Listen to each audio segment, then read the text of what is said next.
Assalamualaikum students. I hope you are fine. Your wait is over. Here is the practical report 2 psychological testing and measurements PSYP 631 most awaited report है ये, यानी बहुत से students ने काफ़ी wait किया है और काफ़ी देर से रिक्वेस्ट वगैरह आ रही हैं प्रैक्टिकल रिपोर्ट 2 जो है वो उसकी वीडियो बनाएं। तो इस वीडियो में आपसे पूरी जो गाइडलाइंस हैं वो शेयर की जाएंगी और वीडियो यानी जो रिपोर्ट में आपने लिखना है, कैसे बनानी है और सारी इंस्ट्रक्शंस वगैरह वो आपको दे दी जाएंगी। और आपकी अगर आप इन इंस्ट्रक्शंस को फॉलो करेंगे तो आपके आई एम श्योर कि आपके 100% ही मार्क्स आएंगे, बिकॉज ये असाइनमेंट जो है वो सबमिट भी हो चुकी है और आपने इसको कॉपी नहीं करना, आपने पैराफ्रेज करना है। जस्ट ये वीडियो आपकी अंडरस्टैंडिंग के लिए है कि आप खुद से इसको सॉल्व कर पाएँ, आपको पेड सर्विस जो है उसकी तरफ ना जाना पड़े। और कुछ स्टूडेंट्स जो है वो अफोर्ड नहीं कर पाते तो उनके लिए बेस्ट है कि वो थोड़ी सी एफर्ट करें और अपने के लिए जो है वो खुद काम करें और असाइनमेंट्स जो है वो खुद बनाएं। एक ज़रा उन्हें आइडिया मिल जाता है, एक हेल्प मिल जाती है, बाकी का काम जो है वो खुद कर सकते हैं। लेकिन कुछ इस तरह के भी स्टूडेंट्स होते हैं जो कि बहुत ज़्यादा कोई मजबूर होते हैं और उनके ज़्यादा इश्यूज़ होते हैं, प्रॉब्लम्स होती हैं, वो नहीं भी कर पाते तो उनके लिए फिर उन्हें LMS हैंडलिंग सर्विसेज जो हैं वो भी अवेल करने की ज़रूरत होती है। तो दोनों चीज़ें हैं, एक तो यहाँ पर इस चैनल पर आपको वीडियोज़ मिल जाती हैं जिसमें असाइनमेंट्स GDBs वगैरह शेयर हो जाते हैं आपसे। इसके अलावा प्रैक्टिकल रिपोर्ट वगैरह भी, उसकी भी गाइडलाइंस आपको मिल जाती हैं। सब कुछ फ्री ऑफ कॉस्ट है, इसकी कोई मतलब यहाँ पर फ़ी वगैरह नहीं है। लेकिन अगर आपको LMS हैंडलिंग सर्विसेज फिर भी चाहिए तो उसके लिए फिर अफोर्डेबल फ़ीस भी है, यानी कि आप उसको इजीली पे कर सकते हैं। तो उसके लिए भी आप कंसल्ट कर सकते हैं, कनेक्ट कर सकते हैं हमसे। और इसके अलावा कुछ स्टूडेंट्स इस तरह के हैं जो कि वीडियो वॉच कर लेते हैं लेकिन वो बॉदर नहीं करते कि वो चैनल को सब्सक्राइब करके हमारी कम्युनिटी का एक हिस्सा बन जाएं। और यानी उनको वीडियोज़ जो हैं वो दोबारा आपको ज़रूरत पड़ती है, बार बार आपको जो वीडियोज़ जितनी भी मिलती हैं यूट्यूब पे, जो नई वीडियोज़ हैं वो हमारे चैनल से ही मोस्टली होती हैं और आपकी रिक्वेस्ट वगैरह पे बनाई जाती हैं। तो जो स्टूडेंट्स ये चोरी चोरी वीडियोस वॉच कर लेते हैं उसके बाद वो चले जाते हैं, और तो दिस इज़ नॉट फेयर। अगर आप हमारी कम्युनिटी का एक हिस्सा बनते हैं तो I will appreciate this thing, हमारी मोटिवेशन होगी, इंकरेजमेंट होगी कि एक जो है एक अच्छा काम कंटिन्यू किया जा रहा है और इसकी जो है वो उसको कंटिन्यू करने के लिए एक मोटिवेशन मिल जाती है। तो दैट विल बी ग्रेट। और यहाँ पर प्रैक्टिकल 2 की रिपोर्ट है ये, तो यहाँ पर मैं आपको सारी जो है वो गाइडलाइंस प्रोवाइड कर दूंगी इस वीडियो में। इस वीडियो को आपने स्किप नहीं करना, पूरा देखना है। और कुछ स्टूडेंट्स जो हैं वो कॉपी कर लेते हैं, काइंडली बार बार आपसे कहा जा रहा है कि आपने कॉपी बिल्कुल भी नहीं करना, बल्कि आपने उसको अपनी खुद से सॉल्व करना है। ठीक है, ये वीडियो का पर्पस जो होता है बस यही होता है कि आपको एक गाइडलाइंस मिल जाती है, एक आइडिया मिल जाता है कि आपने उसको किस तरह सॉल्व आउट करना है। तो इतनी ज़्यादा हेल्प तो आपको यहाँ मतलब इस तरह मिल जाती है। बाकी की थोड़ी सी एफर्ट जो है वो आपने खुद से भी करनी है और नकल जो है वो बिल्कुल भी नहीं करनी, कॉपी नहीं करना, बल्कि इसको पैराफ्रेज करें, अंडरस्टैंडिंग अपनी करें, उसको क्लियर करें। ठीक है, अपने कॉन्सेप्ट्स को क्लियर करें और नकल के लिए भी अकल की खैर ज़रूरत होती है। तो जो भी आप असाइनमेंट्स वगैरह GDBs के सॉल्यूशंस देखते हैं तो मोस्टली स्टूडेंट्स क्या होता है कि जल्दी जल्दी से इन्होंने बस वीडियो को स्किप करना होता है और सोल्यूशन देखना होता है और सोल्यूशन कॉपी करना होता है, उसको जस्ट पैराफ्रेज करके उन्होंने बस सबमिट करवा देना है और उनका काम ख़त्म हो जाएगा। तो इस तरह आपने बिल्कुल भी नहीं करना। ये जितने भी GDBs वगैरह आती हैं, असाइनमेंट्स वगैरह आती हैं, ये आपको एक प्लेटफॉर्म मतलब प्रोवाइड कर रहे हैं जिससे आपका नॉलेज इंक्रीज होगा, इससे आपके कॉन्सेप्ट्स क्लियर होंगे। आपको जो है वो एक टॉपिक के पर्टिकुलर टॉपिक पे जो नॉलेज है उसको इंक्रीज करने का मौका मिलेगा और आपकी जो नॉलेज वगैरह या दूसरे जो स्किल्स हैं वो इम्प्रूव होते हैं इससे। तो ये सारी चीज़ें आपके फ़ायदे के लिए हैं। अगर आप ये कर लेंगे तो उससे जो है वो यानी आपके कॉन्सेप्ट्स क्लियर होंगे, आपकी अंडरस्टैंडिंग इम्प्रूव होगी और आपको अपने पर्टिकुलर सब्जेक्ट के हवाले से ज़्यादा नॉलेज आपको मिलेगा। तो अगर आप उसको रीड कर लेते हैं, उसको अंडरस्टैंडिंग करते हैं, ठीक है, तो कॉन्सेप्ट्स इतने मज़े के होते हैं और यानी आप उसको समझ लेते हैं। जब क्वेश्चन को समझ लेते हैं उसके बाद आप आंसर्स जो है वो देख लेते हैं, सॉल्यूशन देखते हैं। सॉल्यूशन का आपने अंडरस्टैंड करना होता है कि सॉल्यूशन क्या है, आंसर क्या है उसका, यानी क्वेश्चन क्या था और उसका आंसर क्या है, उसकी अंडरस्टैंडिंग करनी होती है आपने। उसके बाद उसको फिर आप अपनी वर्डिंग में कर सकते हैं और उसकी क्रिएटिव राइटिंग कर सकते हैं, पैराफ्रेज कर सकते हैं, उसको सबमिट करवा सकते हैं। बेसिकली पर्पस तो आपका यही है कि आपने अपना नॉलेज को इम्प्रूव करना है। ठीक है, उसमें अपने कॉन्सेप्ट्स को क्लियर करना है, बिकॉज ये कॉन्सेप्ट्स ही आपके प्रैक्टिकल लाइफ में आपको काम आएंगे। अदरवाइज अगर आपने क्रैमिंग की होगी तो उसके जो प्रैक्टिकल लाइफ में जब आप जाएंगे तब आप फेलियर ही होंगे। और तब भी ये चीज़ें आपको काम नहीं आएंगी, ये CGP आपका काम नहीं आएगा अगर आप जस्ट क्रैमिंग की है और आपने जस्ट टाइम वेस्ट किया यहाँ पर। तो उसके लिए आपको कॉन्सेप्ट क्लियर करना, अंडरस्टैंड करना चीज़ों को ज़रूरी है। तो अभी से आप एफर्ट करना शुरू कर दें, और इस फील्ड में अगर आप रहना चाहते हैं, कुछ करना चाहते हैं, साइकोलॉजिस्ट बनना चाहते हैं, तो उसके लिए फिर आपको थोड़ी सी एफर्ट भी करनी पड़ेगी, कॉन्सेप्ट्स क्लियर करने पड़ेंगे, अंडरस्टैंडिंग अपनी इम्प्रूव करनी पड़ेगी, तो आप जो है वो एक अच्छे साइकोलॉजिस्ट बन सकते हैं। अच्छा, ये रिपोर्ट जब शुरू होती है तो हम इस रिपोर्ट में पहले तो आपने अपना नेम मेंशन करना होता है, स्टूडेंट आईडी लिखनी होती है, सेशन आपने अपना मेंशन करना है, सेशन में यानी 2023 और जो स्प्रिंग का जो सेशन है, जहाँ से आपका जो स्टार्ट हुआ है या जिस सेशन में भी ये प्रैक्टिकल हुआ है वो आपने बस ईयर उसमें मेंशन कर देना है, इसका इतना ज़्यादा नहीं है कुछ भी।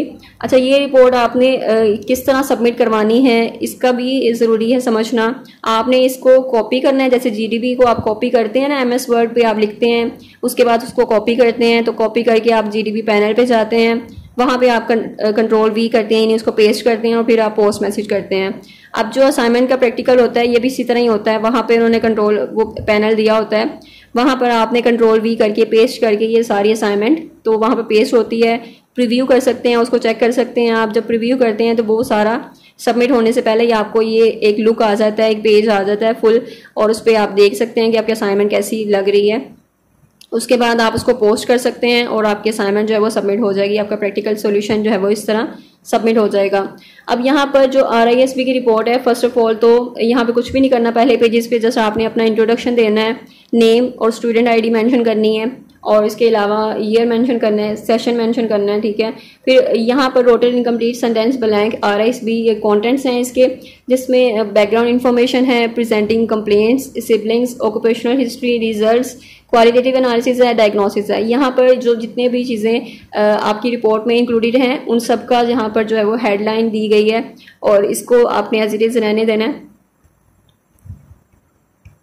नेक्स्ट है, यहाँ से आपका मेन जो काम शुरू हो रहा है, यानी बैकग्राउंड इन्फॉर्मेशन, और उसमें आपने इन्फॉर्मेशन देनी है, अपने बारे में बायोडाटा देना है, आपने नेम मेंशन करना है, और यानी जिसका भी आपने वो किया है RISB का टेस्ट एडमिनिस्टर किया है, जिस पर भी अपने क्लाइंट का आपने उनकी इन्फॉर्मेशन देनी है, उनका बायोडाटा देना है सारा, उनका नेम मेंशन करना है, एज, जेंडर मेंशन करनी है। तो ये सारे जो स्टेप्स हैं, हम प्रैक्टिकल 1 में भी ये सारे सेम ही स्टेप्स थे, प्रैक्टिकल 2 में जो है वो क्वालिटेटिव एनालिसिस होगा, जबकि प्रैक्टिकल 1 में क्वांटिटेटिव एनालिसिस था, उसकी भी वीडियो बना दी गई थी। ये सारे स्टेप्स उसके सेम ही हैं फिलहाल तो। और इसमें नेक्स्ट जो है ये सारी इन्फॉर्मेशन, जिन्होंने प्रैक्टिकल 1 नहीं किया या फिर खुद से नहीं बनाई रिपोर्ट, तो वो सारे स्टेप्स देख लें और इसको आपने फॉलो करना है।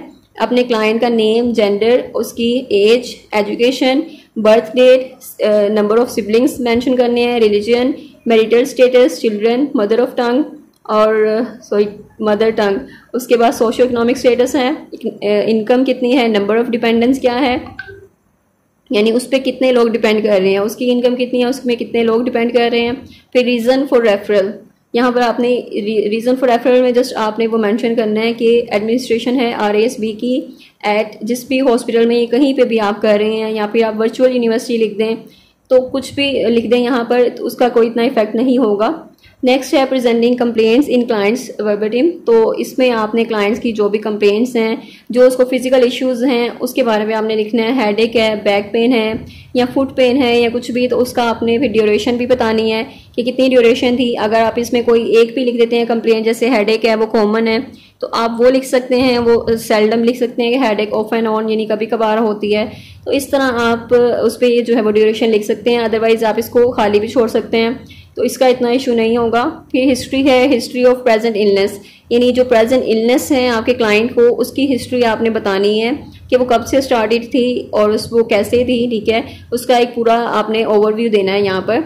और इस पैराग्राफ में आप चेक कर सकते हैं कि कैसे जो है वो हिस्ट्री को आपने एक्सप्लेन करना है, या इलनेस को आपने एक्सप्लेन करना है, आपने बताना है अपने क्लाइंट के बारे में कि क्लाइंट का चाइल्डहुड कैसा था, उसके बाद उसका टाइम, स्कूल टाइम कैसा था, ठीक है, उसके बाद उसके अर्ली ईयर्स कैसे थे, और उसके बाद एडल्टहुड उसका कैसा था, और अब उसकी जो थिंकिंग है वो कैसी है, या ऑप्टिमिस्टिक है या पेसिमिस्ट है, या फिर वो पॉजिटिव थिंकिंग है उसकी या नहीं है, ठीक है, सारी चीज़ें बतानी है। फिर उसके आपने सिम्टम्स बताने हैं कि हेडेक उसको क्यों है और कितनी देर के लिए होती है, और जो फुट पेन है वो उसका बताना है कि उसका वो फुट पेन कब स्टार्ट होती है उसको, और मेडिकेशंस ले रहे हैं वो कि नहीं, यानी बैक पेन के लिए, हेडेक के लिए या फुट पेन के लिए, और ओवरऑल उनकी हेल्थ कैसी है, हेल्दी हैं, एक्टिव हैं या नहीं। तो ओवरऑल ये सारी आपने चीज़ें फिर उसको जो है वो आपने एक्सप्लेन करना है, उसके सिम्टम्स को बताना है, मेडिकेशन का बताना है, और ये सारी चीज़ें बतानी है। नेक्स्ट है बैकग्राउंड इन्फॉर्मेशन, फैमिली हिस्ट्री। और आई थिंक ये वीडियो थोड़ी लेंथी हो जाएगी, तो आपने काइंडली ज़रा पेशेंस के साथ इस वीडियोस में जितने भी इंस्ट्रक्शंस जितनी भी बताई गई हैं आपको इंस्ट्रक्शंस, आपने उनको फॉलो करना है, फिर ही आपके अच्छे मार्क्स आ सकते हैं। अदरवाइज कुछ कहा नहीं जा सकता, फिर आपके मार्क्स कितने आएंगे, डिडक्शन ऑब्वियसली फिर होगी अगर आपकी रिपोर्ट में कोई फ्लॉज होंगे। तो अब फादर हैं तो फादर के बारे में इंफॉर्मेशन देनी है, उनकी अलाइव हैं या एजुकेशन कितनी है, ऑक्यूपेशन क्या है, कॉज ऑफ डेथ क्या है।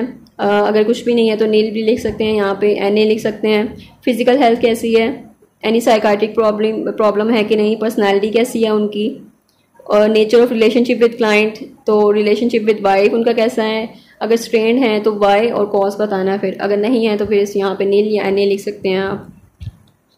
फिर अगर मदर हैं तो मदर के बारे में बताना है, मदर की इन्फॉर्मेशन देनी है, और इसी तरह अलाइव हैं, डेड हैं, या एजुकेशन क्या है, ऑक्यूपेशन क्या है, कॉज ऑफ डेथ है, या फिजिकल हेल्थ कैसी है उनकी, साइकाट्रिक प्रॉब्लम कोई तो नहीं, साइकाट्री प्रॉब्लम तो नहीं है कोई, पर्सनैलिटी कैसी है उनकी, नेचर ऑफ रिलेशनशिप क्लाइंट के साथ कैसा है, या रिलेशनशिप विद हस्बैंड कैसा है, अगर स्ट्रेन है तो क्यों है वजह, और अगर नहीं तो नील यहाँ पे लिख सकते हैं आप। और सिबलिंग्स में आपने बताना है कितने सिबलिंग्स हैं टोटल, नंबर ऑफ सिबलिंग्स बताना है आपने। नेक्स्ट आपने क्लाइंट की बर्थ ऑर्डर बताना है कि कौन सा, मतलब बर्थ ऑर्डर में कितना नंबर है उनका, पहले नंबर पे हैं, दूसरे नंबर पे हैं।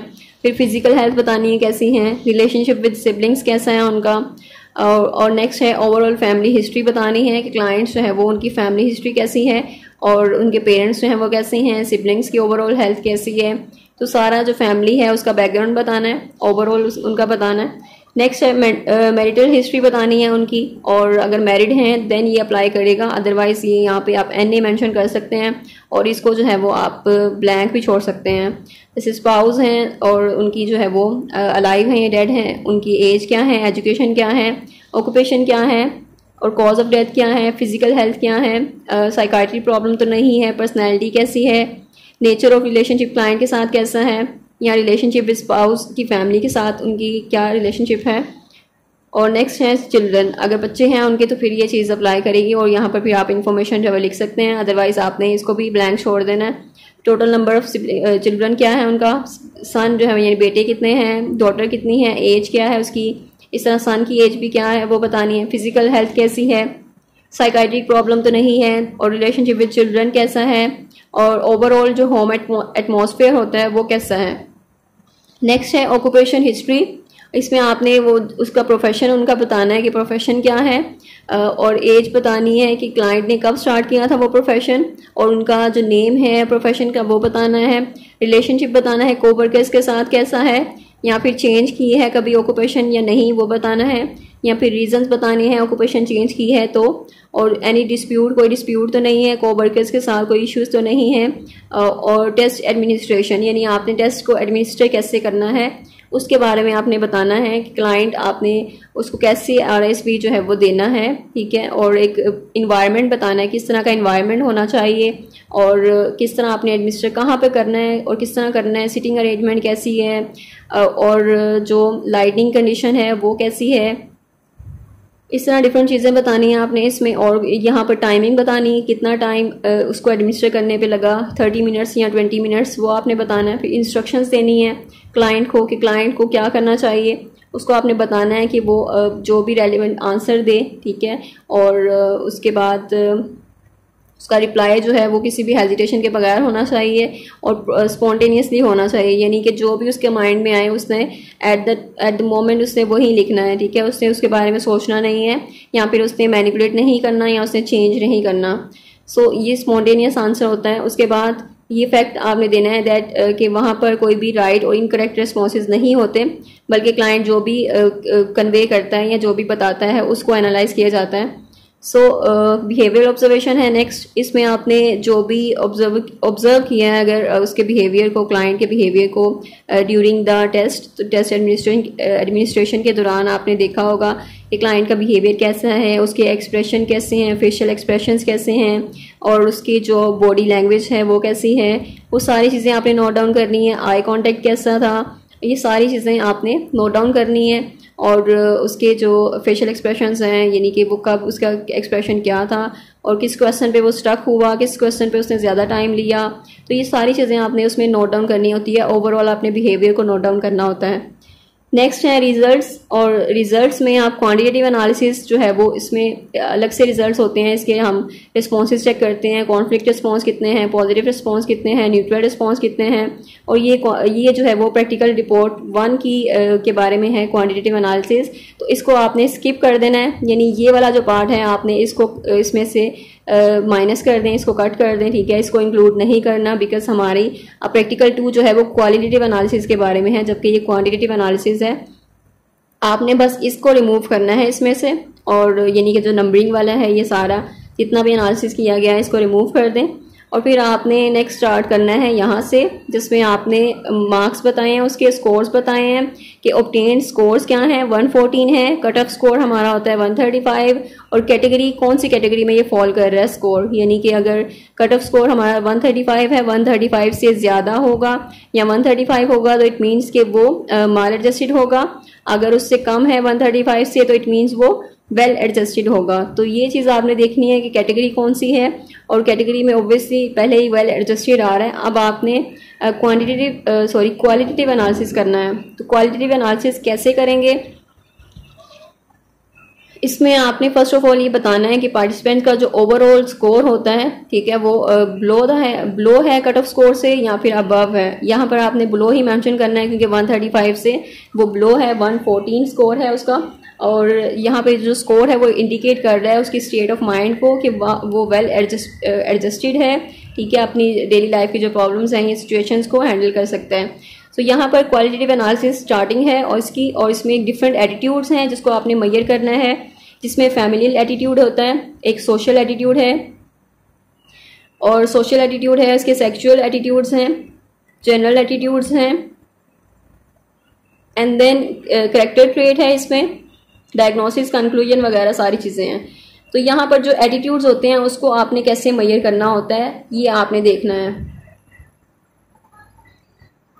और ये सबका अलग होगा, सबका सेम नहीं होगा, बिकॉज जो प्रैक्टिकल रिपोर्ट 1 है, जो यानी आपने पहले जो रिपोर्ट बनाई थी, जो आपने क्वांटिटेटिव एनालिसिस किया था, जो आपने परफॉर्मा लिया था, परफॉर्मा भी अटैच करना लाजमी है। इसमें भी परफॉर्मा आपने ज़रूर अटैच करना है। जैसे आपने प्रैक्टिकल 1 में जो एडमिनिस्टर किया है टेस्ट क्लाइंट पर, उसका एक परफॉर्मा आपने लिया था, यानी जो 40 स्टेटमेंट्स हैं उसको आपने फिल करवाना है। जब वो फिल हो जाती हैं फिर आपकी पिक्चर जो है, आपने कोई पिक्चर लेनी है उसकी, और उस पिक्चर को आपने अटैच करना था इस फाइल के साथ, और इसमें आप इंसर्ट कर सकते हैं। जैसे इंसर्ट पिक्चर का ऑप्शन होता है वर्ड फाइल में, तो आप पिक्चर को इंसर्ट कर सकते हैं। तो अपने परफॉर्मा की पिक्चर आपने लाजमी इंसर्ट करनी है इसमें। आपने जब प्रैक्टिकल 1 में भी की थी और प्रैक्टिकल 2 में भी आप इसी तरह वो पिक्चर इंसर्ट करेंगे, और आपने वही वाला जो टेस्ट आपने पहले एडमिनिस्टर किया है प्रैक्टिकल 1 वाला, वही आप सारा कर सकते हैं, यानी परफॉर्मा आप वही इंक्लूड कर सकते हैं इसमें, और उसी परफॉर्मा को लेकर आपने उसका एनालिसिस करना है, क्वालिटेटिव एनालिसिस करना है। अब क्वालिटेटिव एनालिसिस में आपने कुछ एटीट्यूड्स हैं जिसको मेजर करना होता है। इसमें पहले तो एटीट्यूड है फैमिलियल एटीट्यूड। अब जो फैमिलियल एटीट्यूड है, इसमें फैमिली के बारे में आपने देखना है, यानी उसका जो ओवरऑल कॉन्सेप्ट है फैमिली के बारे में, जो फैमिली के बारे में जो एटीट्यूड्स हैं वो कैसे हैं, जो थॉट्स हैं, जो थिंकिंग है वो कैसी है फैमिली को लेकर, जो सिबलिंग्स के साथ बिहेवियर है या फिर जो पेरेंट्स के साथ बिहेवियर है वो कैसा है। तो वो सारा ओवरऑल आपने उसके जो आपने परफॉर्मा लिया होगा उसमें जो स्टेटमेंट्स होंगी, जो स्टेटमेंट्स पॉजिटिव होंगी फैमिली के बारे में या फिर सिबलिंग्स के बारे में, आपने उनको हाईलाइट करना है। और जो नेगेटिव स्टेटमेंट्स होंगी या कॉन्फ्लिक्टेड स्टेटमेंट्स होंगी या कॉन्फ्लिक्टेड रिस्पॉन्सेज होंगे, जैसे कि सिबलिंग्स के बारे में या फिर फैमिली के बारे में या फिर पेरेंट्स के बारे में या फिर होम के बारे में, तो वो सारे फैमिलियल एटीट्यूड्स होंगे, उसको आपने फिर इसमें मेंशन करना है कि सब्जेक्ट्स के रिस्पॉन्सेज ओवरऑल कैसे थे, कॉन्फ्लिक्टेड थे या पॉजिटिव रिस्पॉन्सेज थे या न्यूट्रल रिस्पॉन्सेज थे, और आपने इस तरह उसको एनालिसिस करना होता है।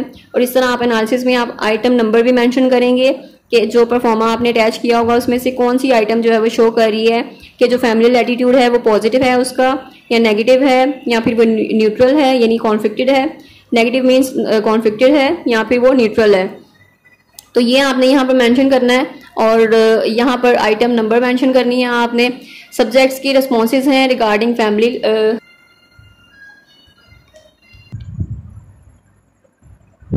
अच्छा फैमिली एटीट्यूड्स हैं। फैमिली एटीट्यूड्स में फैमिली से रिलेटेड जितने भी आपके रिस्पॉन्सेज होंगे क्लाइंट के, आपने वो मेंशन करने हैं, वो हाईलाइट करने हैं। आपने आइटम नंबर भी मेंशन करना है। जैसे यहाँ पर मेंशन है कि सब्जेक्ट के रिस्पॉन्सेज जो हैं वो उनकी फैमिली को लेकर वो किस तरह का पॉजिटिव आउटलुक है, उनका नेगेटिव आउटलुक है, या फिर ओवरऑल आपने बताना है। और फॉर एग्जाम्पल यानी आपने आइटम नंबर मेंशन करना है। अगर पॉजिटिव हैं तो वो कौन सी आइटम्स हैं जो कि पॉजिटिविटी को शो कर रही हैं। तो जो आइटम नंबर 11 है यहाँ पर उन्होंने बताया कि वो जैसे कि the like a mother to a flower, यानी कि उन्होंने मदर को एज अ फ्लावर जो है वो कहा है, तो आपने उसका बताना है। इसके बाद आपने वो ये एम्फसाइज करती है इस चीज़ को कि नर्चरिंग ब्यूटीफुल एसोसिएशन है उनकी मदर के साथ। और आइटम नंबर 13 क्या मेंशन कर रही है कि उन्होंने एक्सप्रेस किया है। यहाँ पर दे का नहीं बल्कि ही का आपने यूज़ करना है प्रोनाउन, और यानी कि ज़्यादा को नहीं आपने एडमिनिस्टर किया, आपने सिर्फ एक ही अगर क्लाइंट को एडमिनिस्टर किया है तो आप ही यूज़ कर सकते हैं यहाँ पे। यहाँ पर आपने बताना है कि उनका जो एक्सप्रेशन है वो कैसा था, या फिर fear of losing their parents, कि वो अपने पेरेंट्स को खोने से डरते हैं। तो ये चीज़ भी एक फैमिलियर स्ट्रॉन्ग फैमिलियल एटीट्यूड जो है वो उसको एक्सप्रेस कर रही है, indicating a strong emotional bond. And उसके बाद एडिशनली आइटम नंबर 25 क्या रिवील कर रही है, a clear need for their father, उनको अपने फादर की ज़रूरत है। May be father is outside of the country या फिर आउटसाइड ऑफ द सिटी, या फिर कहीं पे भी उनसे दूर हैं, जिस वजह से उन्होंने ये स्टेटमेंट जो है वो इस तरह मेंशन की है। फिर highlighting significant reliance on paternal support, यानी कि उनको ज़्यादा अटैचमेंट जो है वो फादर के साथ है। और ये रिस्पॉन्सेज सारे कलेक्टिवली सजेस्ट कर रहे हैं एक constructive affectionate relationship with their family, यानी कि फैमिली के साथ एक अच्छा एक बॉन्डिंग जो है उनकी अच्छी है, अफेक्शनेट है, कंस्ट्रक्टिव है। और उसके बाद सब्जेक्ट जो है उसका क्लोजर कनेक्शन है अपनी फैमिली के साथ, और फादर के साथ ज़्यादा कनेक्शन है compare to the mother. Next है subject did not express any negative attitude. यहाँ पर आपने बताना है कि उनका अगर कोई भी उन्होंने ऐसी स्टेटमेंट नहीं दी जिसमें उनका कोई कॉन्फ्लिक्टेड रिस्पॉन्स जो हो रहा हो फैमिली को लेकर या सिबलिंग्स को लेकर, तो होम को लेकर, तो वो आपने फिर यहाँ पर बताना है कि इस सब्जेक्ट ने कोई भी इस तरह का नेगेटिव एटीट्यूड शो नहीं किया या फिर कोई ग्रीवेंस शो नहीं किया अपनी फैमिली को के बारे में। और एज अ होल अगर हम उसको देखें तो सब्जेक्ट्स के रिस्पॉन्सेज जो थे वो क्या डिस्क्राइब कर रहे हैं, डेमोन्स्ट्रेट क्या कर रहे हैं या क्या शो कर रहे हैं। तो ओवरऑल वो एक पॉजिटिव आउटलुक या पॉजिटिव पर्सपेक्टिव है उनका फैमिली के बारे में, फैमिली डायनेमिक्स जो है वो पॉजिटिव है उनके, वो ये सारे इंडिकेट कर रहे हैं सपोर्टिव फैमिलियल इन्वायरमेंट को, यानी यहाँ पर वो वेल एडजस्टेड हैं और उनका फैमिलियल जो एक कॉन्सेप्ट है या एटीट्यूड है वो बिल्कुल परफेक्ट है या पॉजिटिव है और पॉजिटिविटी में फॉल करता है, इसलिए वो वेल एडजस्टेड हैं। तो इस तरह आपने इसको मेंशन करना है। आपने आइटम्स को एनालिसिस, आपने हर आइटम का एनालिसिस करना है अपने परफॉर्मा को देखते हुए। परफॉर्मा लाजमी मेंशन करना है आपने, परफॉर्मा की पिक्चर आप अटैच करें या परफॉर्मा आप जो भी पहले आपने किया था प्रैक्टिकल 1 में जिस तरह भी किया था वैसे ही वो परफॉर्मा आपने ऐड करना है यहाँ पर, और उसके अकॉर्डिंग ही आपने फिर उसकी आइटम्स मेंशन करते हुए आपने फिर बताना है, हर आइटम का एनालिसिस करना है कि फैमिली आइटम्स जो हैं वो कौन सी हैं, पॉजिटिव हैं और कितनी पॉजिटिव हैं, ये नेगेटिव हैं तो कितनी नेगेटिव हैं, और वो जो है वो क्या शो करती हैं, ठीक है, और कौन से एटीट्यूड्स उसके जो हैं वो पॉजिटिव हैं या नेगेटिव हैं। इस तरह हमने उसका ओवरऑल एनालिसिस करना होता है। आई होप कि आपको समझ आ रही होगी सारी चीज़ें। अगर आप इस चैनल पे नए हैं तो आई होप कि आपने अभी तक चैनल को सब्सक्राइब भी कर लिया होगा। और इसके अलावा भी आपसे एक ओपिनियन चाहिए आप सबसे, और वो ये है कि जब साइकोलॉजी के जितने भी सब्जेक्ट्स हैं, एक नया प्रोजेक्ट स्टार्ट होने वाला है, तो उसका आई होप कि ये फाइनल टर्म के बाद स्टार्ट हो जाए। और उसमें ओपिनियन ये चाहिए था कि आप किस चीज़ को प्रेफर करते हैं कि आप साइकोलॉजी के सब्जेक्ट्स जो हैंडआउट्स हैं वहाँ से आपके कॉन्सेप्ट्स क्लियर किए जाएं, या फिर जो पीपीटी की स्लाइड्स होती हैं वहाँ से कॉन्सेप्ट क्लियर किए जाएं। तो पीपीटी की स्लाइड्स में एक शॉर्ट जो है वो एक नॉलेज होता है, और उसमें जस्ट ओवरव्यू दिया गया होता है जो भी चैप्टर होता है, टॉपिक होता है आपका, जबकि आपके हैंडआउट्स में जो प्रॉपर एक नॉलेज होता है, ठीक है, इन डेप्थ नॉलेज होता है उस टॉपिक के बारे में। तो आप क्या प्रेफर करते हैं कि आपको हैंडआउट्स में से तैयारी करवाई जाए या हैंडआउट्स के शॉर्ट लेक्चर्स बनाए जाएं, या फिर एक पीपीटी का जो है वो शॉर्ट लेक्चर उससे बनाया जाए जिससे आपका जस्ट कॉन्सेप्ट क्लियर किया जाए और कॉन्सेप्ट आपका उसमें क्लियर हो जाए या अंडरस्टैंडिंग हो जाए आपको उस टॉपिक की या उस सब्जेक्ट की। तो आपने अपना रिस्पॉन्स लाजमी शेयर करना है, आपने अपना ओपिनियन लाजमी शेयर करना है। कमेंट सेक्शन में बताएं आपके क्या मतलब ओपिनियन आपका क्या है इस चीज़ के बारे में और आप किस चीज़ को प्रेफर करते हैं। अच्छा, नेक्स्ट है सोशल एटीट्यूड। सोशल एटीट्यूड में आप देखते हैं जैसे फैमिली एटीट्यूड में हमने फैमिली से रिलेटेड एटीट्यूड मैयर किए थे। अब हम सोशल एटीट्यूड्स में सोशल जो लाइफ है उससे रिलेटेड जितने भी हमारे आइटम्स होंगे उसको हमने मैयर करना है, उसका एनालिसिस करना है हमने कि सोशल जो यानी सोशल लाइफ जो है उनकी कैसी है और सोशली वो कैसे हैं, उनके फ्रेंड्स कितने हैं, फ्रेंड्स कैसे हैं, उनका फ्रेंड्स के साथ कनेक्शन जो है वो कैसा है और बाकी जो भी यानी कि वो सोशलाइज्ड हैं या नहीं हैं, या फिर इंट्रोवर्ट हैं या एक्सट्रोवर्ट हैं, या यहाँ पर वेल एडजस्टेड हैं या माल एडजस्टेड हैं। तो वो कौन सी स्टेटमेंट्स हैं जो कॉन्फ्लिक्ट शो कर रही हैं, कौन सी स्टेटमेंट्स हैं जो सोशल लाइफ के बारे में पॉजिटिव हैं वो ये शो कर रही हैं। तो आपने ये यहाँ पर बताना है। सब्जेक्ट के रिस्पॉन्सेज हैं, इसमें डिस्प्ले आपने बताना है कि क्या डिस्प्ले कर रहे हैं। एक कॉन्फ्लिक्टेड एटीट्यूड डिस्प्ले कर रहे हैं टुवर्ड्स द पीपल, यानी कि ओवरऑल लोगों के बारे में उनका जो एटीट्यूड है वो कॉन्फ्लिक्टेड है और उनका जो बिहेवियर है वो रिफ्लेक्ट कर रहा है कि उनकी जो रेंज ऑफ इमोशंस हैं एक्सपीरियंस को। अब यहाँ पर आपने आइटम नंबर मेंशन करने हैं, यानी आइटम नंबर 30 में आप सब्जेक्ट ने जो एक्सप्रेस किया है कि उनकी जो स्ट्रॉन्ग नेगेटिव सेंटिमेंट है टुवर्ड्स बीइंग चीटेड, कि उनको चीट किया, अगर उनको कोई चीट करे तो उनका एक नेगेटिव सेंटिमेंट है, नेगेटिव इमोशन है, उसके बारे में वो पसंद नहीं करते कि उन्हें कोई चीट करे। So that indicate a clear aversion to dishonesty and betrayal. तो यानी आप वो उनको डिसऑनेस्टी या बिट्रियल वगैरह ये चीज़ें बिल्कुल भी पसंद नहीं हैं, इससे उनको सख्त नफरत है। सो आइटम नंबर 29 है, वो भी रिवील कर रही है their emotional sensitivity as they indicate that it pains them when others show a lack of care और कंसर्न फॉर देम। ठीक है, तो तब भी उन्हें पेन फील होगी, ठीक है, जब लोग जो हैं उनके बारे में केयर नहीं करेंगे या कंसर्न नहीं करेंगे या अटेंशन नहीं देंगे, तो ये चीज़ जो है वो उन्हें बॉदर करती है, ये चीज़ उन्हें अफेक्ट करती है और ये चीज़ उन्हें जो है वो वरिड करती है और परेशान हो जाते हैं इस चीज़ से। This suggest A desire for genuine connection empathy from those around them. तो ये उनको जो है वो एक यहाँ पर जेन्युइन कनेक्शन की डिज़ायर है जो कि उनकी पूरी नहीं हो रही। यहाँ पर कॉन्फ्लिक्ट शो हो रहा है कि वो कॉन्फ्लिक्टेड है यहाँ पर और उनके जो कनेक्शन है वो अच्छा नहीं है लोगों के साथ, या सोशल लाइफ में वो अच्छे नहीं हैं। नेक्स्ट है when it comes to romantic relationships with friends as mention in item number 20, यानी आपने आइटम नंबर बता दी और फिर रिलेशनशिप बता दी फ्रेंड्स के साथ। And this subject indicates some level of suffering और हार्डशिप, कि आप अपनी फ्रेंडशिप में भी सफ़र कर रहे हैं, ठीक है, और वो उस तरह से पे बैक नहीं कर रहे हैं, आपके फ्रेंड्स कोऑपरेटिव नहीं हैं, आपके फ्रेंड्स लॉयल नहीं हैं, तो इस तरह के कोई भी इशूज़ हो सकते हैं। This suggest that their experiences in this area might have been challenging और कॉज इमोशनल डिस्ट्रेस, कि यहाँ पर उसको इमोशनल डिस्ट्रेस का फेस करना पड़ रहा है, चैलेंज फेस करना पड़ रहा है, ठीक है, फ्रेंड्स के साथ। यानी फ्रेंड्स उस तरह से फ्रेंड्स जो हैं वो चैलेंजिंग फ्रेंड्स हैं, फ्रेंड्स कोऑपरेटिव नहीं हैं, लॉयल नहीं हैं, सिंसियर नहीं हैं, और वो फ्रेंड्स उस तरह से जो है वो हेल्प नहीं कर रहे उसकी, या जिस तरह फ्रेंड्स को होना चाहिए वो उस तरह नहीं है, उसको फ्रेंड्स जो है उस तरह के नहीं मिले, तो यहाँ पर भी उनकी डिस्टर्बेंस शो हो रही है। नेक्स्ट है फर्दर मोर, इसके जो भी आइटम्स बतानी है आपने, कि आइटम नंबर 10 हाईलाइट करिए कि सब्जेक्ट जो है फ्रस्ट्रेट है लोगों को लेकर, कि लोग उसकी बात नहीं सुनते, उसकी बातों पे तवज्जो नहीं देते। ये रिस्पॉन्स शो करता है कि उसकी डिज़ायर है ये, और ये थिंकिंग है या थॉट्स हैं, उसकी ओपिनियंस हैं कि उसको वैल्यू किया जाए, उसको एक्नॉलेज किया जाए, लोग उसको अप्रिशिएट करें, ठीक है, लोग उसकी वैल्यू उसकी जो है वो वैल्यू उसको वैल्यू दें, उसकी वर्थ को समझें, और ये सारी चीज़ें जो है वो अगर नहीं होंगी तो लोग जो है वो फ्रस्ट्रेट होंगे, और क्लाइंट जो है वो इस वजह से फ्रस्ट्रेशन का शिकार है कि लोग जो है वो उसके पे अटेंशन जो पे नहीं कर रहे।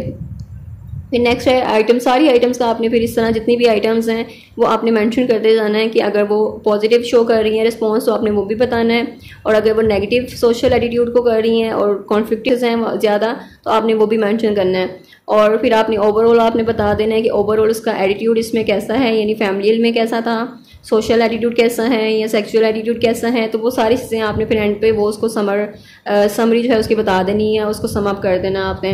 तो सब्जेक्ट यहाँ पर एक्सप्रेस करता है अनोयंस, ठीक है, स्पेसिफिकली टुवर्ड्स बॉयज़, ठीक है, यहाँ पर बॉयज़ के खिलाफ जो है वो सब्जेक्ट है, और ये इंडिकेट करता है दैट डिफ़िकल्टीज़ या नेगेटिव एक्सपीरियंसेस रहे हैं काफ़ी बॉयज़ के साथ, और ये इस तरह यानी जो भी आइटम होगी उसके बारे में आपने बताना है। यहाँ पर आप मुझे नहीं पता कौन सी आइटम थी, आपने बस अपनी आइटम्स के बारे में बताना है, जो भी आपका परफॉर्मा होगा उसमें जो आइटम्स मेंशन होंगी उसको आपने हाईलाइट करना है, आपने उसका नंबर मेंशन करना है, फिर आपने बताना है कि वो पॉजिटिव शो कर रहा है रिस्पॉन्स या कॉन्फ्लिक्टेड रिस्पॉन्स है या न्यूट्रल रिस्पॉन्स है, सोशल एटीट्यूड के बारे में, ठीक है। दूसरी आइटम्स नहीं करनी।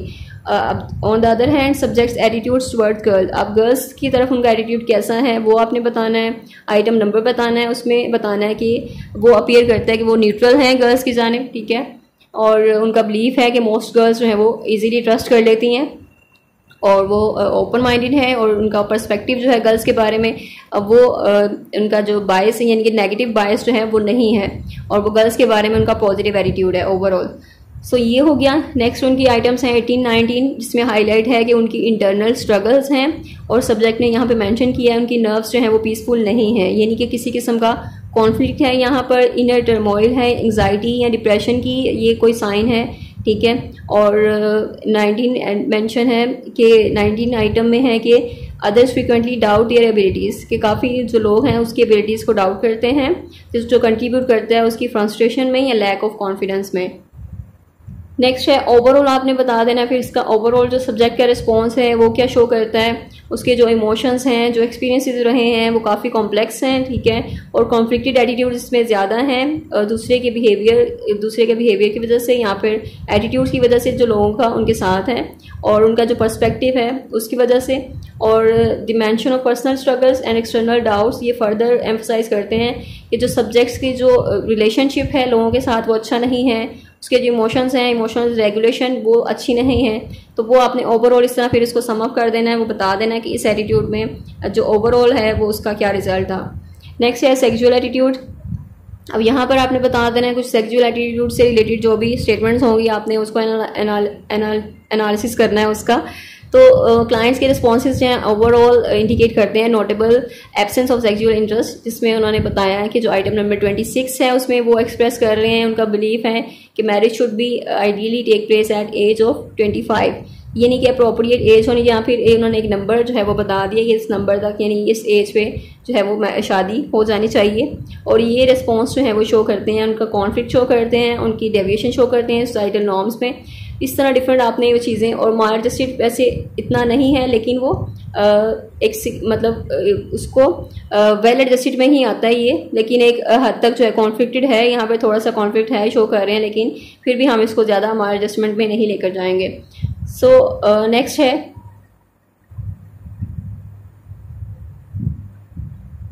इसके बारे में आप मज़ीद एक्सप्लेन कर सकते हैं। माइल्ड कॉन्फ्लिक्टेड रिस्पॉन्स तो है उनका, लेकिन इतना ज़्यादा एक्सट्रीम नहीं है कि हम उसको माइल्डिप्टिव वाली साइड पे लेके जाएं, और क्लाइंट्स का ओवरऑल जो बिहेवियर है वो भी ठीक है, यानी उनका जो पर्सनल प्रेफरेंस है उनकी इस बारे में, और जो उनका जो एटीट्यूड है इस बारे में, जो व्यू पॉइंट जो उनका है वो एक व्यू पॉइंट जो है वो उनका बेटर यानी कि ठीक है, उस लिहाज से इतना ज़्यादा माल एडजस्टेड नहीं है कि हम उसको उस कैटेगरी में रखें। तो ओवरऑल उनका जो है वो ये बिहेवियर यानी जो एटीट्यूड है इसका वो पॉजिटिव ही है, उसको फिर नेगेटिव या हम माल एडजस्टेड नहीं कहेंगे, वेल एडजस्टेड में ही रहेगा ये। नेक्स्ट है जनरल एटीट्यूड। जनरल एटीट्यूड्स में हम देखेंगे जो जनरल है एटीट्यूड्स होते हैं, जो ओवरऑल मतलब के एटीट्यूड्स हैं, या दूसरी जो स्टेटमेंट्स हैं जिसमें फैमिली या सोशल या सेक्सुअल या नहीं आती चीज़ें, उसमें हम जनरल एटीट्यूड्स में सारी बाकी के जो आइटम हैं उसको रखते हैं, उसके बारे में बताते हैं। जैसे कि यहाँ पर उन्होंने बताया कि कुछ स्टेटमेंट्स हैं जिसमें एंग्जाइटी शो हो रही है, कुछ में आपने बताना है कि जोन सी भी चीज़ें ओवरऑल जो जनरल चीज़ें हैं आपने वो बतानी है, ठीक है। और इसमें जो भी रिस्पॉन्सेज रहे हैं उनके पॉजिटिव रिस्पॉन्सेज हैं, नेगेटिव रिस्पॉन्सेज हैं वो बताने हैं आपने।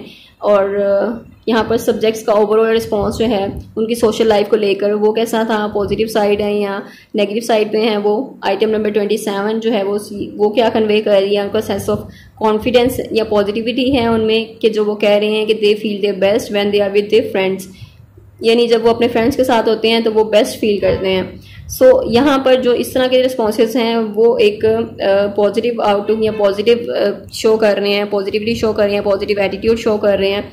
तो ये जनरल एटीट्यूड्स में आपने इस तरह की कुछ स्टेटमेंट्स बता देनी है, कुछ स्पोर्ट्स के हवाले से कि उनका स्पोर्ट्स के हवाले से अगर कोई माइंडसेट है तो वो उसका एटीट्यूड बता देना आपने।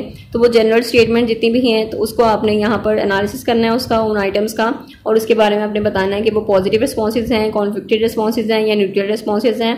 उसके बाद फिर समरी में ओवरऑल आपने बता देना है कि ये सारी जो है वो क्या शो कर रही हैं, उनकी एडजस्टमेंट कैसी है जनरल एटीट्यूड में, और ओवरऑल यानी कॉन्फ्लिक्टेड है या पॉजिटिव है, और वो माल एडजस्टेड की तरफ जा रहे हैं या वो वेल एडजस्टेड हैं। नेक्स्ट कैरेक्टर ट्रेट क्या हैं उनके, ठीक है, और उससे जितने भी आइटम्स हैं हम उनसे जो है वो एक एनालिसिस करते हैं, उनका देखते हैं कि उनमें पर्सनालिटी ट्रेट जो कैरेक्टर ट्रेट हैं वो कौन सी हैं। तो उनका जो ओवरऑल आउटलुक है या लाइफ को लेकर वो कैसा है, या न्यूट्रल है, या वो पॉजिटिव पर्सपेक्टिव रखते हैं या नेगेटिव पर्सपेक्टिव है उनका, वो आपने बताना है। यानी कि नेगेटिव थॉट्स तो नहीं है, तो नेगेटिव थॉट्स नहीं है तो वो आपने बता देना है। ऑप्टिमिस्टिक हैं, अगर फैमिली को लेकर भी अच्छे हैं वो, ठीक है, फैमिली एटीट्यूड जो है वो भी अच्छा है, और क्लाइंट का ओवरऑल रिस्पॉन्स जो है वो वेल एडजस्टेड पर्सनैलिटी है, उनकी हेल्दी पर्सनैलिटी है, ठीक है। और ये सारी चीज़ें आपने उसमें एक बता देना है, उनके ट्रेड्स वगैरह बता देने हैं कि वो कैसे हैं, ऑप्टिमिस्टिक हैं या वेल एडजस्टेड हैं, या फिर ये सारी चीज़ें, और उनका जो आउटलुक है या वो कैसा है, पॉजिटिव है या नेगेटिव है, और पॉजिटिव एटीट्यूड कैसा है उनका, जैसे सेल्फ डिस्कवरी की तरफ है अगर उनका ध्यान तो वो पॉजिटिव में आएगा। जो आइटम नंबर है वो मेंशन करिए कि वो they desire to understand themselves better. So ये चीज़ शो करती है कि सेल्फ डिस्कवरी को शो करती है। सो इस तरह जो है वो आपने बता देना है कि वो ज़्यादा सेल्फ अवेयरनेस हासिल करना चाहते हैं, पर्सनल ग्रोथ को प्रेफर करते हैं वो। नेक्स्ट है client displays a positive self perception in item number 2 by describing themselves as beautiful. यानी कि वो अपने आप को खूबसूरत कह रहे हैं यहाँ पर, और यहाँ पर उनकी सेल्फ एस्टीम शो हो रही है कि वो हाई सेल्फ एस्टीम है उनकी, उनका जो बॉडी इमेज है वो पॉजिटिव है। तो ये सारी आपने आइटम्स इस तरह बता देनी है जो कि उनके करैक्टर को शो कर रही है, करैक्टर ट्रेट को शो कर रही है कि उनमें कौन सी ट्रेट्स हैं, ठीक है, उनके सेल्फ एस्टीम क्या है, और ये सारी सेल्फ कॉन्फिडेंस कितना है उसमें, उनमें ऑप्टिमिस्टिक हैं या नहीं, और लाइफ के बारे में उनका जो है परसेप्शन वो कैसी है, ओवरऑल उनके रिस्पॉन्सेज कैसे हैं, वेल एडजस्टेड पर्सनैलिटी है या माल एडजस्टेड पर्सनैलिटी है, माइंडसेट उनका कैसा है, पॉजिटिव है या नेगेटिव है, रिलेशनशिप्स कैसी हैं उनके फैमिली के साथ, फ्रेंड्स के साथ, और ये सारी चीज़ें आपने उसको मेंशन कर देना है। आइटम्स को आपने चेक करते हुए यहाँ पर बता देना है जो जो आइटम्स शो कर रही होंगी उनके करैक्टर ट्रेट को, वो आइटम्स यहाँ पर आपने मेंशन करके उसको आपने फिर एक्सप्लेन कर देना है कि यहाँ पर इस आइटम में उन्होंने ये बताया है तो ये चीज़ ये शो करती है। इस तरह आपने उसको एक्सप्लेन भी करना है। फिर डायग्नोसिस है, डायग्नोसिस मेंशन करना ज़रूरी नहीं है, लेकिन आप ओवरऑल यानी एक जनरल स्टेटमेंट दे देते हैं। जैसे वेल एडजस्टेड क्लाइंट है, उनको हम DSM के अंडर नहीं रखेंगे, ठीक है। ये DSM जो होती है डायग्नोसिस के लिए हम यूज़ करते हैं, मैनुअल होता है, तो इस मैनुअल में सिर्फ हम मेंटल इलनेस को डायग्नोस करने के लिए जो सिम्टम्स हैं वो सारी चेक करते हैं। अब इसमें जो RAS भी है, इसमें हम डायग्नोसिस जो है वो नहीं करते, लेकिन एक ओवरऑल जो है वो हम बता देते हैं कि ये इंसान जो है वेल एडजस्टेड है या माल एडजस्टेड है, क्योंकि माल एडजस्टेड होगा तो उसको ऑब्वियसली कोई ना कोई जो मेंटल इलनेस होगी, मेंटल डिसऑर्डर होगा, या फिर डिप्रेशन होगा या एंग्जाइटी होगी, तो उसको फिर हमने मज़ीद एक्सप्लोर करने के लिए, डायग्नोसिस के लिए फिर हम DSM यूज़ करते हैं। तो ये ओवरऑल आपने इस तरह बता देना है, और अगर ये नहीं भी आप मेंशन करते तो कोई ज़रूरी नहीं है ये। उसके बाद कंक्लूजन ज़रूरी है, कंक्लूजन में आपने कंक्लूड करना है, यानी ओवरऑल जितने भी एटीट्यूड्स आपने मैयर किए हैं, ऊपर जितने भी आइटम एनालिसिस वहाँ पे किए हैं, family attitude, social attitude, sexual attitude, और उसके अलावा जनरल एटीट्यूड्स हैं, और करैक्टर ट्रेट है, ये सारे ही आपने कंक्लूजन में यहाँ बता देनी है चीज़ें कि उसमें ओवरऑल जो है ना वो आउटलुक क्या है, या ओवरऑल क्लाइंट का परसेप्शन क्या है, क्लाइंट का एटीट्यूड क्या है, और क्लाइंट जो है वो वेल एडजस्टेड पर्सनैलिटी है उसकी या माल एडजस्टेड पर्सनैलिटी है, वो आपने बता देना है।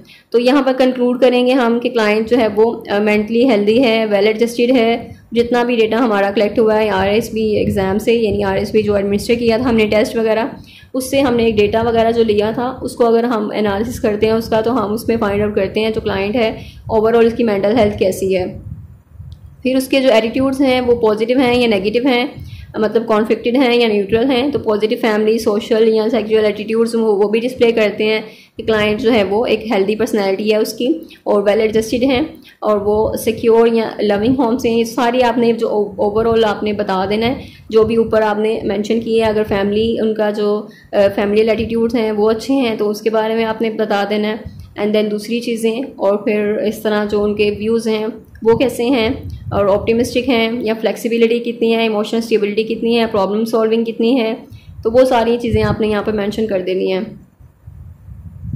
कंक्लूजन ज़रूरी है। कंक्लूजन आपने कंक्लूड करना होता है। ओवरऑल आपने एक जो रिज़ल्ट वो निकालना है, आपने रिज़ल्ट बताना होता है। जैसे आप क्वांटिटेटिव एनालिसिस का आपने रिज़ल्ट बताया था एंड पे नंबर्स की फॉर्म में, वैसे ही क्वालिटेटिव एनालिसिस जो होता है उसका रिज़ल्ट ये कंक्लूजन होता है एंड पे। यानी आप कंक्लूड करते हैं, ओवरऑल आप बताते हैं कि जो भी आपने वो मैयर किए हैं, जो आइटम एनालिसिस आपने किया है उसमें जो एटीट्यूड्स आपने मैयर किए हैं, उन एटीट्यूड्स को आप कंक्लूड किस तरह करते हैं, वो क्या चीज़ शो करते हैं, ठीक है, उनकी पर्सनैलिटी कैसी है, वो वेल एडजस्टेड माल एडजस्टेड हैं। तो वो सारी चीज़ें आपने कंक्लूजन में बतानी होती है, कंक्लूजन में मेंशन करनी होती हैं। तो इसलिए कंक्लूजन ज़रूरी होता है और कंक्लूजन आपने लाजमी मेंशन करना है। ओवरऑल आपने उसको एक कंक्लूड करना है, अपनी जो भी डिस्क्राइब की हैं एटीट्यूड्स वगैरह। नेक्स्ट है लिमिटेशंस एंड सजेशंस। इसका भी इतना ज़रूरी नहीं है, और लेकिन अगर आप लिखना चाहते हैं तो आप ये लिख सकते हैं, इसको आप पैराफ्रेज कर सकते हैं कि लिमिटेशंस क्या होती हैं, सजेशंस क्या होती हैं। इस फाइल को आपने कॉपी नहीं करना बिकॉज ये फाइल सबमिट हो चुकी है। अगर आप इसको कॉपी करेंगे प्लेजरिज्म का इशू होगा और इसके मार्क्स में आपको 0 मिलेंगे, तो इस वजह से इसको कॉपी नहीं करना। आप पैराफ्रेज करें इसको, या फिर आप खुद से रिपोर्ट बनाएं, अपनी रिपोर्ट बनाएं, क्रिएटिव राइटिंग करें, और जो भी इंस्ट्रक्शंस आपको दी गई हैं आपने बस उसको फॉलो करना है। जो चीज़ें बताई गई हैं, जो गाइडलाइंस दी गई हैं, आपने बस उनको फॉलो करना है। तो आपका जो रिपोर्ट है वो बहुत अच्छी बनेगी और 100% ही आपको इसका रिजल्ट मिलेगा इंशाल्लाह। सो लिमिटेशंस एंड सजेशंस हैं, यानी आपने इसमें लिमिटेशंस बतानी है कौन सी हैं, सजेशंस बतानी है, RSP टेस्ट को आपने किस तरह एडमिनिस्टर किया है, और सिंगल टेस्ट था, ठीक है, और इसको कैसे आपने एडमिनिस्टर किया है, सारी चीज़ें लिमिटेशंस में सारी चीज़ें बता देनी है आपने, और इसको आपने पैराफ्रेज कर लेना। रिस्पॉन्स कंसिस्टेंसी है तो वो कितनी थी, फिर आपने सजेशन बतानी है कि एनालिसिस के लिए आप सजेशंस क्या देंगे, और आपने किस तरह कंडक्ट किया है, डिस्कशन किस तरह की है क्लाइंट के साथ, ठीक है, और उसकी हिस्ट्री आपने किस तरह ली है पास्ट एक्सपीरियंसेस के हवाले से, या दूसरे पोटेंशियल अंडरलाइन कंसर्न्स हैं उसके वो। फिर फर्दर आपने इसकी वैल्यूएशन की है कम्प्रिहेंसिव नॉलेज के लिए, ठीक है। तो ये सारी चीज़ें आपने फिर सजेशंस में बता देनी है, और इस तरह आपकी जो रिपोर्ट है फाइनल, ये रिपोर्ट बन जाएगी। और इस तरह रिपोर्ट आपने MS वर्ड पे सारी बनाकर उसके बाद इसको कंट्रोल ऑल करें और कंट्रोल A प्रेस करके देन कंट्रोल C यानी इसको कॉपी करें। उसके बाद आपने असाइनमेंट के पैनल पे आना है, उसमें आपने फिर कंट्रोल V करना है, यानी वो सारी असाइनमेंट जो है वहाँ पर पेस्ट हो जाएगी। प्रीव्यू करना है, उसमें प्रीव्यू करके आप चेक कर सकते हैं अपनी रिपोर्ट जो है वो आपकी कैसी लग रही है, उसमें यानी पेज पे वो किस तरह शो हो रही है। तो वो आप रिव्यू करके आप चेक कर सकते हैं कोई वहाँ पर फ्लो तो नहीं है, ठीक है, ताकि आप उसको टाइम पर जो है वो उसको सही कर सकें। उसके बाद आपने फिर उस रिपोर्ट को सबमिट करवा देना है। इस तरह आपकी प्रैक्टिकल की जो रिपोर्ट है ये सबमिट हो जाएगी, और आपके प्रैक्टिकल के मार्क्स भी इंशाल्लाह अच्छे ही आएंगे, बिकॉज इसमें वीडियो में सारी जो प्रैक्टिकल जो है वो एक्यूरेट प्रैक्टिकल है 100%, और इसी तरह ही है। और सारी चीज़ें जितनी भी आपको बताई गई हैं प्रैक्टिकल 2 में जो होती हैं, यानी PSY P631 का जो प्रैक्टिकल नंबर 2 है, और वो सारा आपको मतलब गाइडलाइंस आपको प्रोवाइड कर दी गई हैं। I hope you like this video. अगर आपको पसंद आई तो फिर दूसरे स्टूडेंट्स में भी शेयर करनी है, ताकि सारे बाकी जितने भी स्टूडेंट्स हैं उनको भी पता चल जाए कि किस तरह रिपोर्ट बनानी है। अगर कोई क्वेश्चन है, कोई भी क्यूरी है आपकी, तो फिर कमेंट सेक्शन में आप पूछ सकते हैं। इसके अलावा भी और कोशिश तो यही थी कि आपसे पूरी जो भी इंस्ट्रक्शंस हैं, ये जो भी चीज़ें हैं वो आपसे शेयर की जाएं, और इन केस अगर कोई चीज़ रह गई है तो वो आप अपने कमेंट सेक्शन में पूछ सकते हैं, कोई भी क्यूरी आपकी है। और बाकी जो भी ये है वीडियो, इसको आपने लास्ट में शेयर करना है दूसरे स्टूडेंट्स के साथ भी, ताकि उनकी प्रॉब्लम्स भी सॉल्व हो सकें, ईजीली वो असाइनमेंट जो है वो खुद से बनाकर सॉल्व कर सकें और उसको सबमिट करवा सकें टाइम पर। और इसकी डेडलाइन जो है वो अभी 2 डेज़ हैं रिमेनिंग, तो आप उसको जल्दी से बना के सबमिट करवा सकते हैं। काफ़ी टाइम है, वैसे इनफ टाइम है आपके पास। और बाकी भी अभी एक्टिविटीज़ जो है वो ओपन हो रही हैं, क्विज़ वगैरह ओपन हो रहे हैं, उसकी प्रिपरेशन के लिए भी वीडियोस आपको मिल जाएंगे इस चैनल पर। और बाकी कुछ वीडियोस पहले से भी हैं अपलोडेड, आप उन क्विज़ वगैरह को भी चेक कर सकते हैं, बिकॉज जो क्विज़ वगैरह है ना वो सारे आपके एग्ज़ाम में भी आते हैं। कुछ क्विज़ जो है वो रिपीट होते हैं, यानी पहले जो क्विज़ स्टूडेंट सॉल्व कर चुके हैं उनमें से भी आ जाते हैं। तो इस वजह से आप अगर पिछले वाले क्विज़ देख लेते हैं तो आपको एक आइडिया हो जाता है, और आपको वो क्विज़ जो है वो दोबारा भी आ सकते हैं। उसमें तो 2-3 भी रिपीट हो सकते हैं, और उसके अलावा आपको आइडिया हो जाता है कि क्विज़ में किस तरह के MCQs आ रहे हैं, और आप इजीली फिर उसको सॉल्व कर लेते हैं। आप इजीली क्विज़ वगैरह को जो है वो जल्दी मैनेज कर सकते हैं। सो अपना बहुत सा ख्याल रखें, दुआओं में याद रखें। Thank you so much. अल्लाह हाफिज़।